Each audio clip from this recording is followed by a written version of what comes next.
You're watching WorldView Today. Today, April 30th, marks an unforgettable milestone in Vietnam's history. The 50th anniversary of the liberation of South Vietnam and the reunification of the nation. In the triumphant spirit of this grand celebration, we bring you the latest global developments, from international politics to conflict zones and the world economy. Here are the top stories in today's broadcast. A seismic global shift in just 100 days. President Trump's return to the White House with bold policies is reshaping the global chessboard.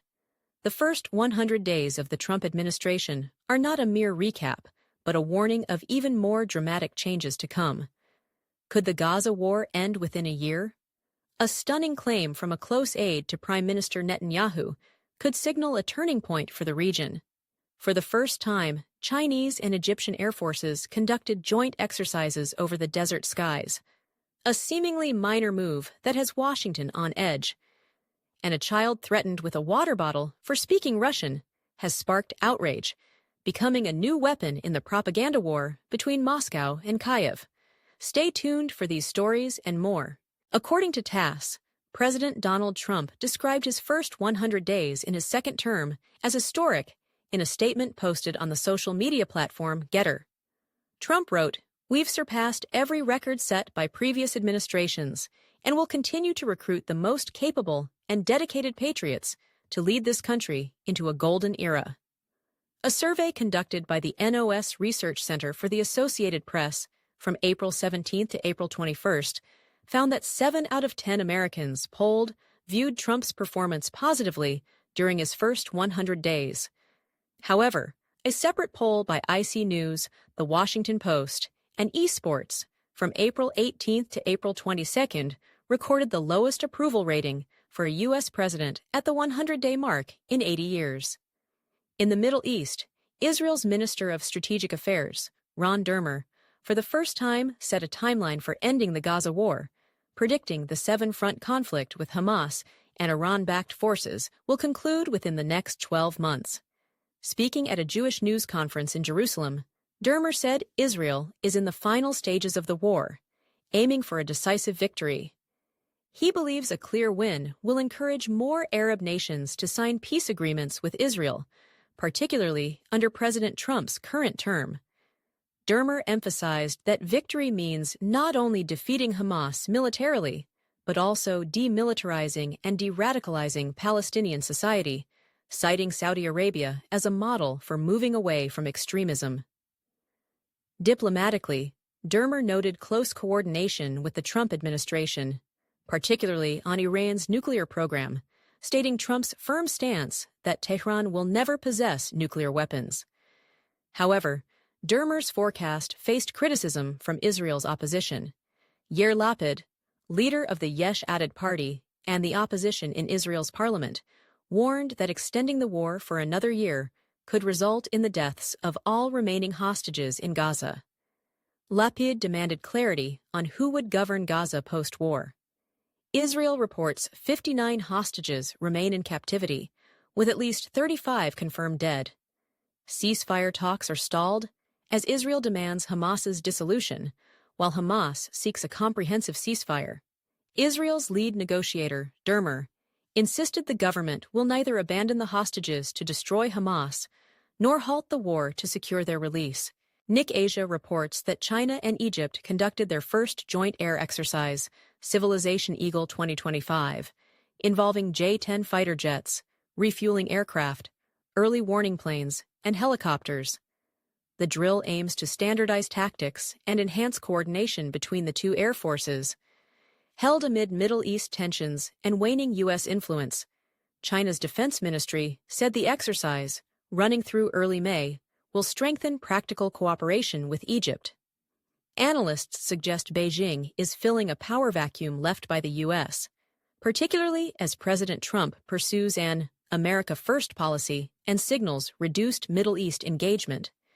Israel has raised concerns about Egypt's military activities near the Gaza border, though Cairo insists these measures secure its borders without violating its peace treaty with Israel. China's growing military presence in the Middle East is seen as a bid to rival U.S. influence, especially as U.S.-Israel ties have frayed since Hamas's attack. Beijing is seizing opportunities to expand ties with Arab nations, including mediating between Palestinian factions. Egyptian experts note that while the U.S. remains Cairo's primary military aid provider, Egypt seeks to reduce reliance on a single partner, especially as Western arms deals face delays. Reports suggest Egypt is considering China's J-10 jets to replace outdated U.S.-made F-16s, though no deal has been confirmed. Analysts say China is not only showcasing its military prowess, but also eyeing the Middle East as a potential arms export market amid trade tensions with the U.S. and surplus production capacity. Despite Trump's controversial statements, such as demanding free U.S. ship passage through the Suez Canal, which prompted a sharp Egyptian response, experts believe Cairo will maintain ties with Washington. However, a clear shift toward Beijing is underway. In Eastern Europe, Russia's foreign ministry condemned calls for discrimination in Ukraine after reports of physical abuse against children for speaking Russian. Spokesperson Maria Zakharova denounced such extremist rhetoric on Telegram, citing a Ukrainian parliamentarian's shocking endorsement of such methods.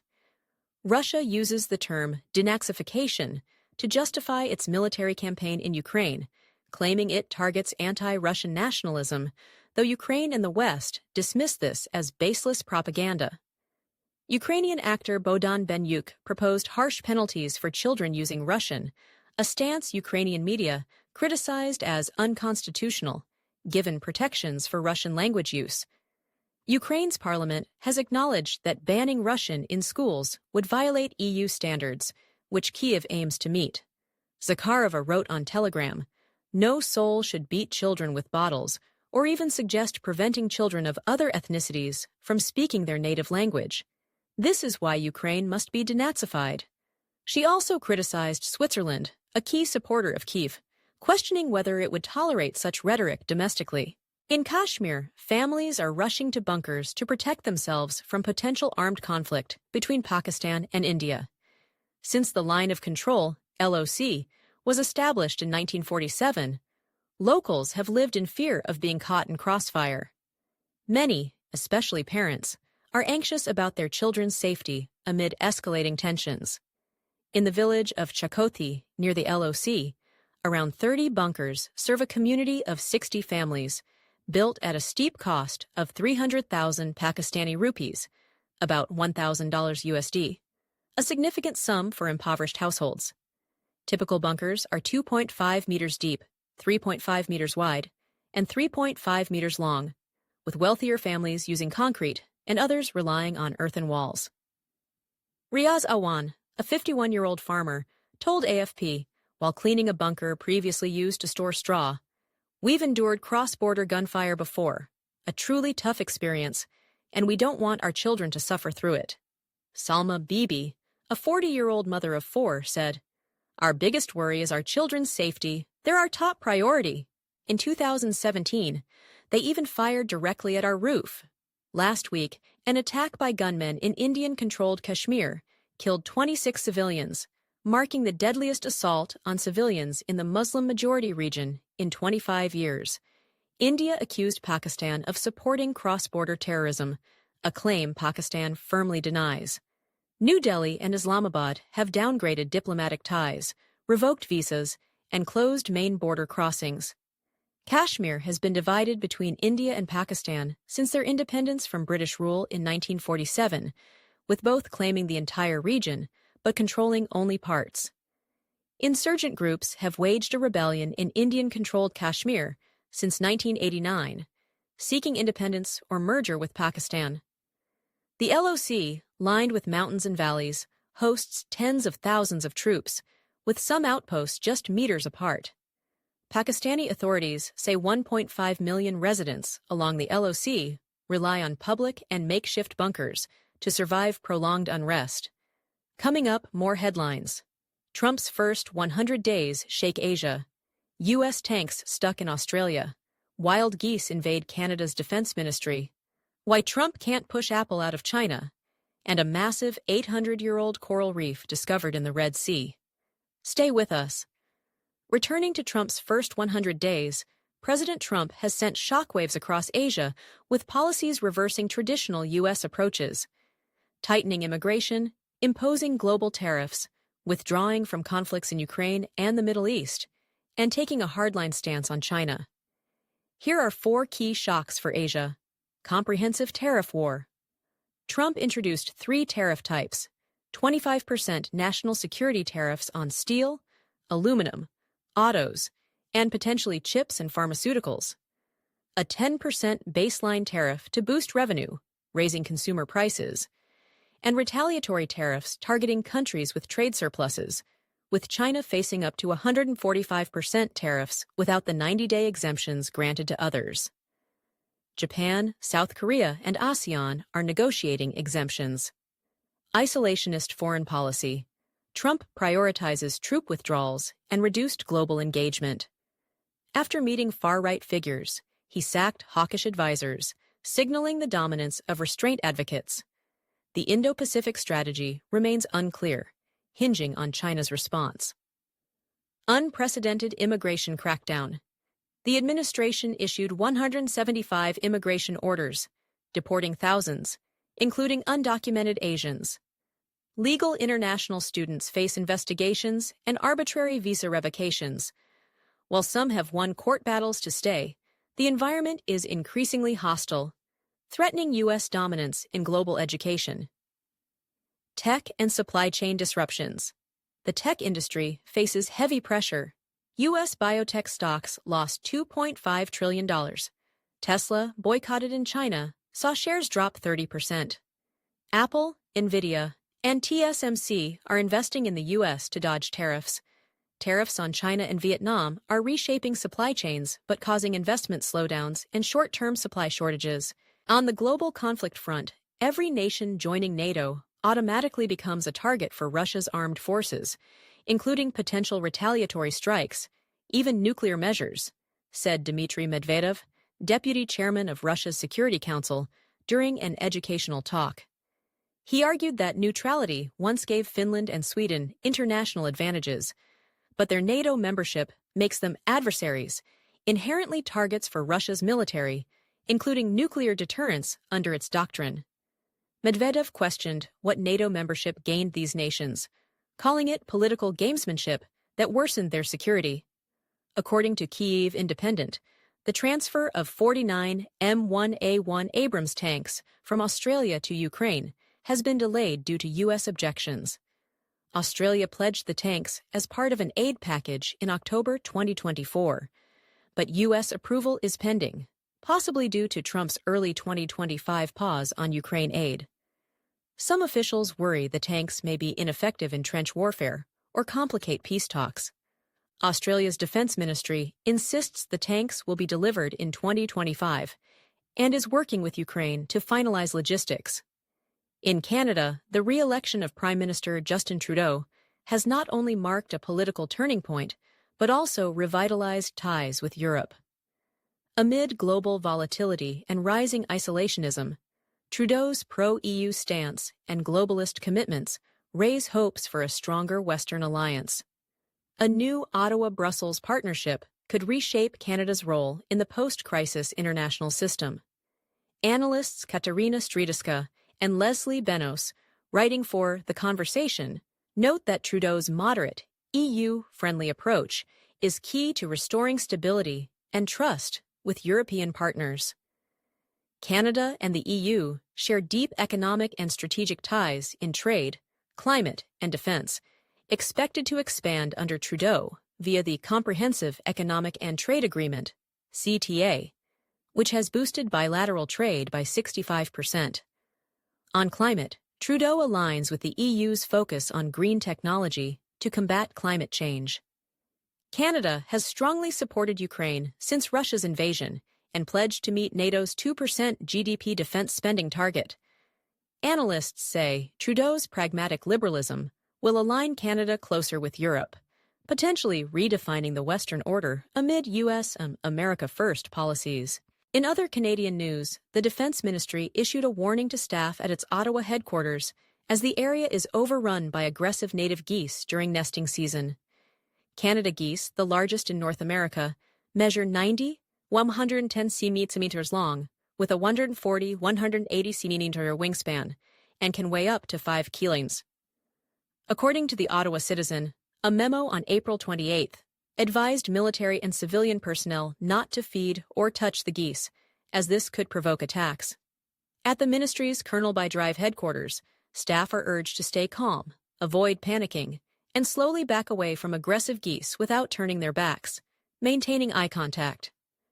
If a goose hisses or charges, raising arms to appear larger is recommended.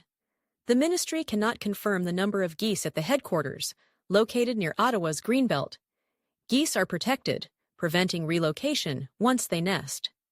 Last April, CBC reported tense and unpredictable conditions at the site.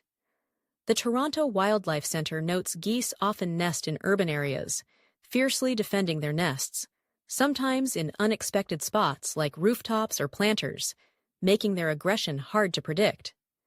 In the Middle East Eye reports that media figures close to Trump accuse pro-Israel forces, even hinting at former Mossad agents, of undermining anti-war elements in his administration, particularly efforts to negotiate with Iran. Last week, conservative host Tucker Carlson said Dan Caldwell, a senior advisor to Defense Secretary Pete Hegseth, was fired from the Pentagon not for leaking, but for opposing U.S. strikes on Iran. Carlson criticized Washington hawks for labeling Caldwell a traitor for his moderate foreign policy views. Journalist Clayton Morris, on the Redacted podcast, claimed former Mossad agents are manipulating media and social media to target Hegseth and isolationist Pentagon officials, alleging a covert campaign against Trump's inner circle. The America First faction, including Chief of Staff Susie Wiles and Intelligence Director Trey Gowdy, clashes with traditional Republicans like Secretary of State Marco Rubio and National Security Advisor Mike Waltz, who take harder lines on Iran and Israel. Critics target Merav Zafari Odiz, an Israeli-born former Israeli Defense Ministry official nominated to handle Iran-Israel issues at the National Security Council.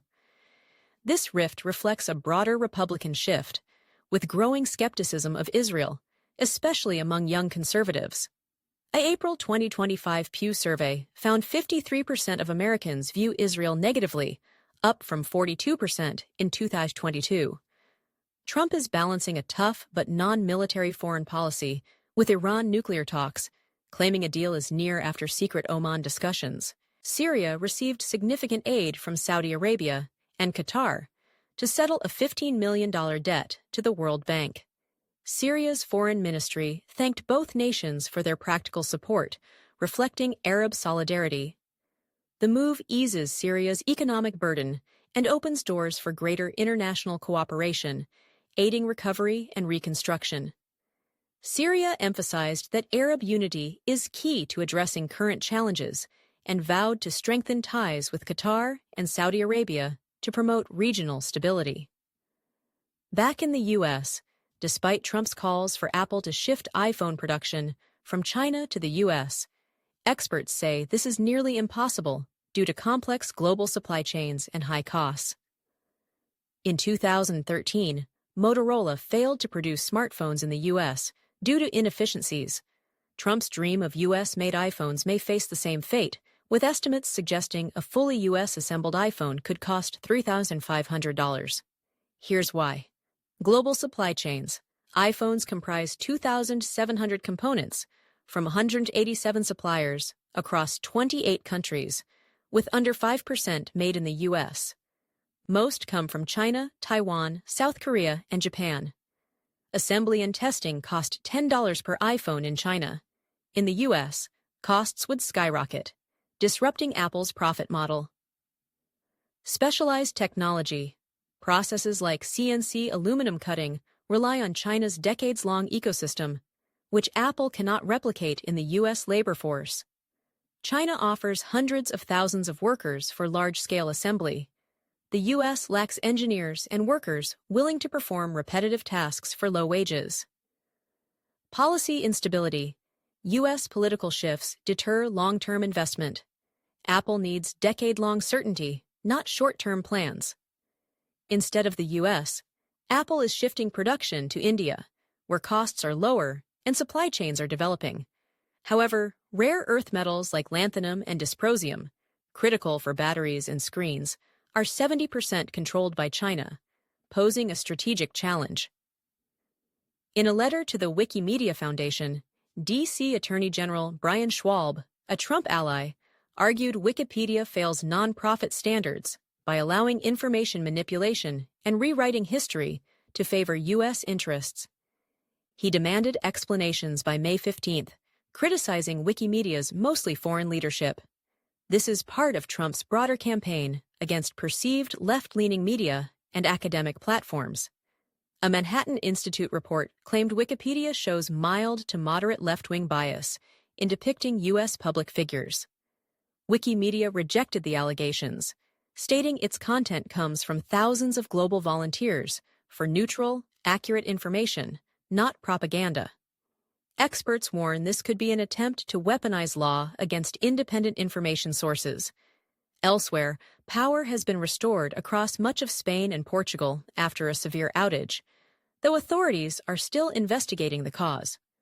Reuters reports that in Spain, schools and offices reopened, public transport resumed, traffic eased, and hospitals regained power, though some facilities rely on generators.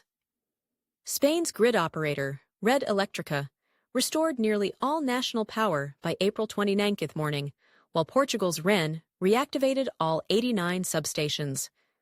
Authorities face pressure to explain one of Europe's worst recorded outages. Spanish Prime Minister Pedro Sánchez said the country lost 15 GWh, 60% of its power demand, in 5 seconds on April 28th.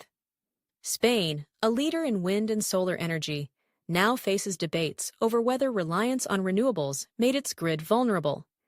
Energy expert John Kemp said pinpointing the cause could take months, but the incident will inform reliability studies for renewable energy. In Portugal, hospitals are fully operational, and Lisbon's airport reopened despite delays. Metro and train services resumed. French Industry Minister Marc Ferracci said France was better prepared, minimizing impacts. A massive fire on April 29th at a restaurant in Liaoning, China, killed 22 and injured 3, per CCTV. Firefighters deployed dozens of trucks, completing rescue efforts that afternoon. Videos on X and Douyin showed flames engulfing the ground floor storefront, with thick black smoke, and medics evacuating victims. Nearby vehicles were damaged. President Xi Jinping called it a profound lesson, urging rapid treatment for the injured and accountability for those responsible. The cause remains unclear, following other recent incidents, including a Hebei nursing home fire, killing 20 and gas leaks causing explosions in Hebei and Shenzhen. Taiwan is intensifying checks on holders of Chinese identification documents amid propaganda and espionage fears from Beijing. Over 20 people lost Taiwanese citizenship or papers, with 10,000 ethnic Chinese potentially affected. Taiwanese law bans holding Chinese passports or residency documents, but some quietly obtained them for business or living in mainland China, especially Fujian. A controversial case saw 3 Chinese women deported for allegedly promoting Taiwan's unification with China on social media, sparking debate over free speech versus national security. Taipei is reviewing public servants, scholars, military personnel, and thousands of Chinese immigrants, many long-term residents. Some must prove they've canceled Chinese household registrations, requiring risky trips to China. Amid backlash, Taipei promised leniency for elderly, long-settled individuals, or those facing repression in China. Experts warn the campaign could deepen social divisions and fuel Beijing's anti-Taipei propaganda. In the Red Sea, Saudi Arabia's Raw Global discovered a massive Pavona coral reef at Hawar Amal, aged 800 years, the largest recorded in the region, rivaling Pacific reefs. Found under the map, the Giant Project, the reef will be a highlight of the Amala Resort, opening next year as a luxury tourism and wellness hub. Advanced techniques like optical imaging and Pacific growth rate comparisons dated the reef. Research with King's College will explore its adaptation to high temperatures and salinity, key to global coral conservation. The reef, a natural treasure for surviving centuries in harsh conditions, will be a protected diving destination. That concludes today's WorldView Today. Thank you for joining us. We wish you a meaningful holiday and look forward to bringing you the next edition. Goodbye.